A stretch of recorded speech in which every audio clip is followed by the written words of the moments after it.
Aujourd'hui, on va voir la dernière boucle, la dernière structure de contrôle, c'est une boucle, la boucle while, tant que, et en même temps, on va regarder aussi l'import de modules.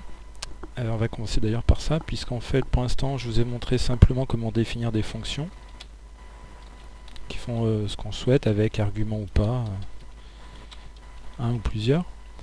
Et puis, ces fonctions-là, une fois qu'on les a créées, on aimerait en créer d'autres, etc. Se créer des petites banques de fonctions, par exemple, des fonctions pour les calculs, des fonctions peut-être pour un peu de géométrie, pourquoi pas. D'ailleurs, aujourd'hui, on va un peu dessiner. Alors, il existe déjà des gens qui ont programmé des choses très complexes ou très simples, mais en tout cas qui ont réfléchi à des ensembles de fonctions, on appelle ça des modules. Et on peut importer ces modules, c'est-à-dire les intégrer dans la bibliothèque de fonctions de Python. Alors il y en a une qui s'appelle Turtle. Alors Turtle, pour l'histoire, c'est dans les années 80, ou peut-être même avant d'ailleurs. Il existait un langage qui s'appelait le Logo. Et le Logo permettait de faire de la programmation assez basique en faisant avancer, reculer et tourner une tortue. Et donc ce module Turtle en fait simule en quelque sorte cette histoire de tortue qui avance et qui se déplace à l'écran. Ça permet de faire des dessins, mais on faisait ça en primaire à l'époque. Vous l'avez peut-être vu vous avec Scratch. Scratch, c'est sur ce principe-là. Il y a beaucoup d'éléments de Scratch qui viennent du logo et puis de cette idée de faire des dessins avec des programmes et des algorithmes. Alors je vais importer Turtle et donc à partir de là je peux utiliser le module et donc il y a des fonctions, alors il y en a pas mal. Je vais vous montrer les 4 qui nous intéressent pour aujourd'hui. C'est forward. Je vais lancer celle-ci pour vous montrer tout simplement ce que fait ce module Turtle. Je lance le module et qu'est-ce qu'il fait? En partant du centre de l'écran, il avance de 100 pixels. Alors on va pas s'amuser à compter, mais ici la mesure c'est le pixel. Voilà, donc on peut avancer, on peut tourner à gauche par exemple. Alors là on tourne en degrés, on va essayer avec 90. On voit qu'on a bien avancé et que la petite flèche qui symbolise la tortue, en tout cas le curseur, est tournée vers le haut. Il a bien tourné depuis cette direction-là, il a tourné dans cette direction-là. La notion de vecteur n'est vraiment pas très loin. On continue avec un autre Turtle Forward. Et j'aurais dû faire ça d'ailleurs tout de suite. Et on va prendre ces deux lignes-là et puis le répéter 4 fois. Alors je pense que vous voyez venir l'intérêt dans pas longtemps. J'ai fait quelque chose que j'aurais pas dû. Celui-ci. On avance, on tourne, on avance, on tourne, on avance, on tourne. Et donc on a un carré qui se dessine tout simplement. Alors la programmation nous a montré quelques exemples de simplification. Ici par exemple on répète 4 fois ce bloc là. Donc de la même manière que vous avez certainement vu ça avec Scratch, plutôt que de répéter 4 fois cette chose là,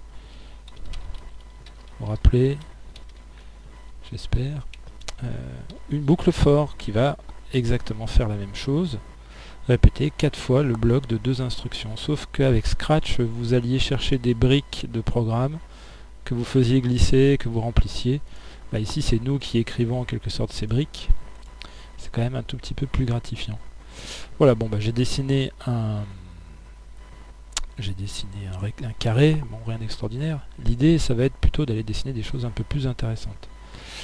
Alors avant ça, on va faire une chose, on va se simplifier un peu la vie. La manière dont j'ai appelé le module m'oblige à écrire Turtle à chaque fois que j'écris une commande qui vient de ce module.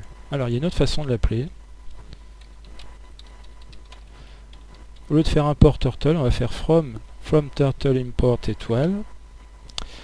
Alors étoile en informatique c'est une espèce de joker, ça remplace tout et n'importe quoi. Ici cette commande elle veut dire on va importer tout le contenu des commandes de Turtle, mais en mettant sous cette forme là on n'aura plus besoin d'écrire Turtle point. En fait Turtle point ça veut dire d'où vient la commande forward, d'où vient la commande left.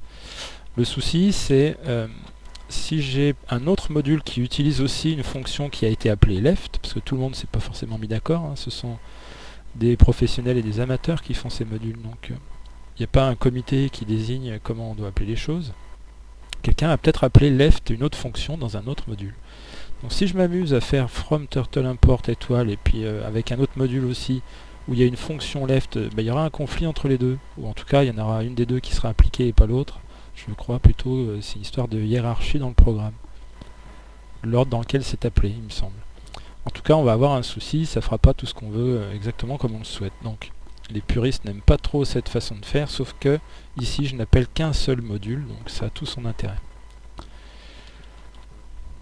Ça simplifie quand même pas mal l'écriture et puis le résultat est surtout le même. Ok, alors maintenant qu'est-ce qu'on peut faire d'autre? On peut aller en arrière, backward. Vous voyez qu'il recule pour dessiner et puis on peut tourner, au lieu d'aller à gauche, on peut tourner à droite. Donc voilà les 4 commandes qui m'intéressent et c'est déjà pas mal. Avancer, tourner, reculer et gauche-droite donc. Alors ici je vais les mettre en commentaire, c'est l'occasion de le faire, et commentaire triple guillemets, ça va me permettre de faire ici, je vous ai montré un petit peu les balises d'ouverture et de fermeture. En Python, comme pour les chaînes de caractères d'ailleurs, en simple ou en double, on a ici fermeture, ouverture et fermeture. Simplement ça va être pris en compte sur plusieurs lignes. Vous vous rappelez les dièses, hashtag, ne compte que pour la ligne. Dès que je change de ligne, on voit que j'ai un print qui va prendre sa couleur, etc. Il n'est pas sur la même ligne que le dièse, donc lui il est interprété. Donc le dièse c'est pour une ligne. Le fait de faire trois guillemets, ça ouvre une section qui sera complètement ignorée sur toutes les lignes comprises entre le début et la fin. D'ailleurs vous voyez qu'il y a du Python ici a tendance à regrouper ça en blocs, c'est très intéressant pour cacher les commentaires trop longs. Il n'y a qu'à cliquer là pour le revoir. Alors on y va, on va se faire la liste. Ça c'est pour vous et... Alors on va mettre P. Avancer de P pixels. Backward. P c'est reculer de P pixels. Left A c'est tourner à gauche de A degrés. Et right A c'est tourner à droite de A degrés. Voilà, donc j'ai mes commentaires qui sont faits. Et à partir de là, on va essayer de faire tout un tas de dessins. Je vous ai montré rapidement comment faire un carré. L'idée, ça va être de rendre les choses un peu plus intéressantes. Bien, je vais travailler sur la boucle while, j'ai dit. Donc ce qu'on va faire, c'est un petit programme tout bête qu'on va appeler carré. Alors je mets pas d'accent à carré, c'est mieux. Et mon carré, j'aimerais qu'il ait un certain côté. Petit ou côté, voilà, côté, je vais l'écrire comme ça. Il a un côté. J'aimerais que cette fonction me dessine un carré de côté. Eh bien, on va faire for i in range 4, comme tout à l'heure. Et on va dire simplement forward de côté cette fois. Et left. Alors, j'ai pas défini gauche ou droite. On pourrait le mettre dans les paramètres, gauche-droite éventuellement. Par défaut, ça sera gauche. Left, 90. Et maintenant, je vais dessiner un carré de côté 100. Donc on devrait avoir la même chose que tout à l'heure, bien sûr. Et j'ai pas expliqué d'ailleurs, mais done, si vous ne le mettez pas, vous aurez une erreur à l'affichage. Il faut le mettre à la fin de votre programme quand vous avez le module Turtle. Ça met en quelque sorte en pause l'exécution du programme et vous avez la fenêtre graphique qui reste affichée et il n'y a pas de message d'erreur derrière. Je veux un carré de côté 200. Ensuite, voilà. Sachant qu'à chaque fois je le fais revenir à son point de départ. Donc entre les deux, pourquoi on ne ferait pas un petit forward de 10 par exemple. Donc il va faire un carré, avancer, faire un autre carré, donc il y a un petit décalage, vous voyez. Et pourquoi on ne ferait pas ça plusieurs fois? Évidemment. Donc vous me voyez venir, on va faire un petit for i in range. Alors je peux l'appeler i, il n'y a pas de conflit avec lui. Mais pourquoi on l'appellerait pas par précaution, peut-être j. For j in range, je sais pas, disons 10 fois. On va faire un petit carré de côté. Alors de côté 100, et on va avancer, forward, on va avancer de 10.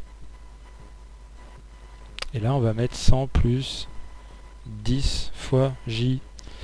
Donc on aura un premier carré de 100 plus 10 fois 0, donc côté 100, un deuxième carré de 110, puis 120, puis 130, ils sont de plus en plus grands, mais de manière linéaire, et à chaque fois on avance avec un petit décalage de 10, donc voyons ce que ça donne.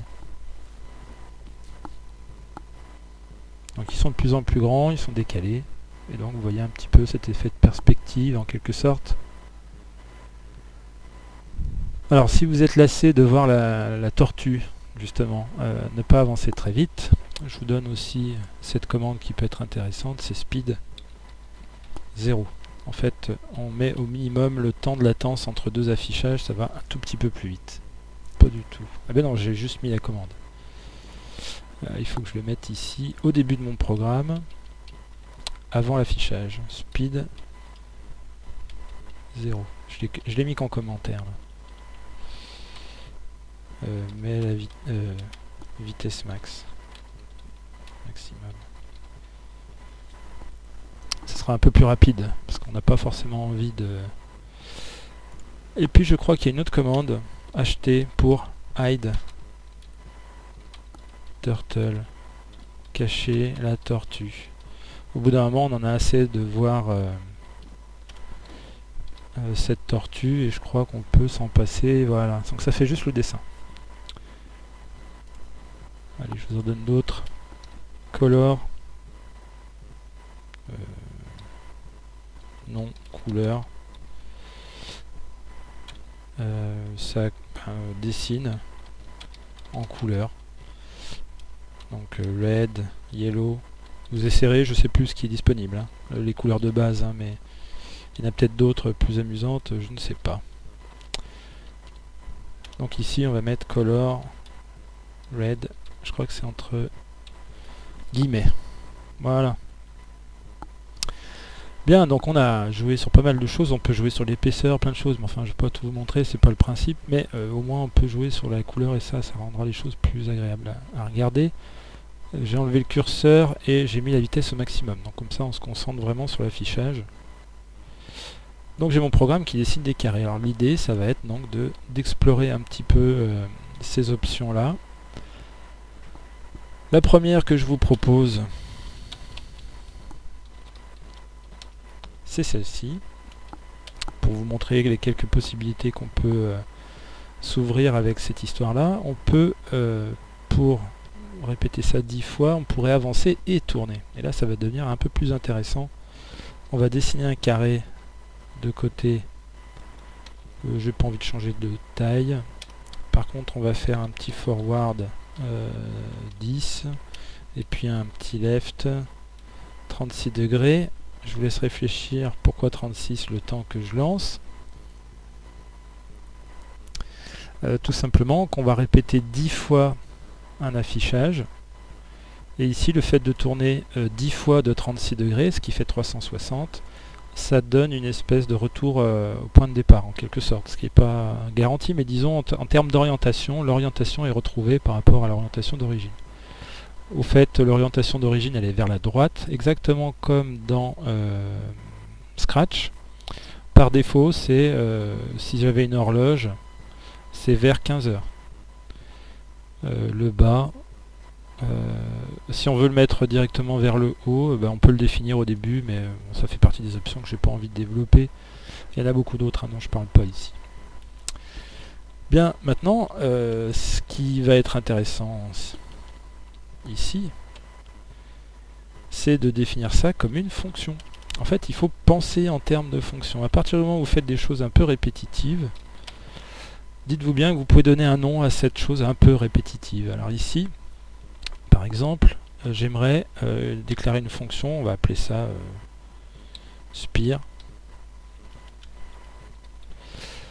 On a comme argument le nombre de fois, qui a été donné ici, 10 fois.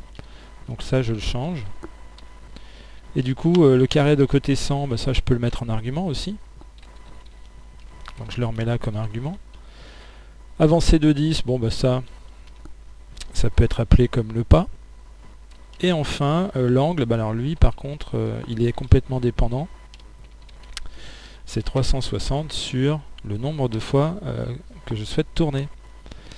Et donc, je vais ici avoir une spire, appelons ça comme ça, avancer 10 fois de 100 avec un pas de 10, qui va donner le dessin qu'on vient de faire à l'instant. Pourquoi ça marche pas? J'ai oublié tout simplement les 2 points. Bon, c'est assez classique. Voilà, bon ça marche. Maintenant, là où ça devient intéressant, c'est que j'ai juste à changer 2-3 petites choses ici. J'en veux 30. Eh bien, il me fait mes carrés de la même taille, simplement il tourne simplement de 360 divisé par 30, donc 12 degrés. Et bien, on a donc ici une structure avec 3 paramètres qui fait qu'on a quand même pas mal de marge pour dessiner tout un tas de choses. Ici, c'est quand même un dessin un peu plus évolué qu'au tout début, et en fait, ce ne sont que des carrés. Vous voyez ces lignes de code qui sont du commentaire, si je les cache, mon code ne fait que définir 2 petites fonctions à base de boucles, et puis et ben, ensuite quelques petites options ici, et enfin mon programme principal, enfin mon appel principal il est là. Alors j'ai parlé de boucle while parce que si je m'amuse ici à faire ça, je crois, voilà, ça sort de l'écran. Alors ça va pas parce que... Alors ça revient, tant mieux, contrairement à Scratch où je crois que ça posait quelques soucis. Ça revient, mais ça sort d'écran et ça c'est gênant. Eh bien on va rajouter ici un petit test, mais on va peut-être le faire dans une seconde vidéo. Un petit test qui va dire tant que je ne suis pas sorti de l'écran, eh bien je continue de dessiner. En fait on n'a pas envie que l'ordinateur dessine tout ce qui est en dehors de l'écran en fait pour rien. Donc on le fera juste après.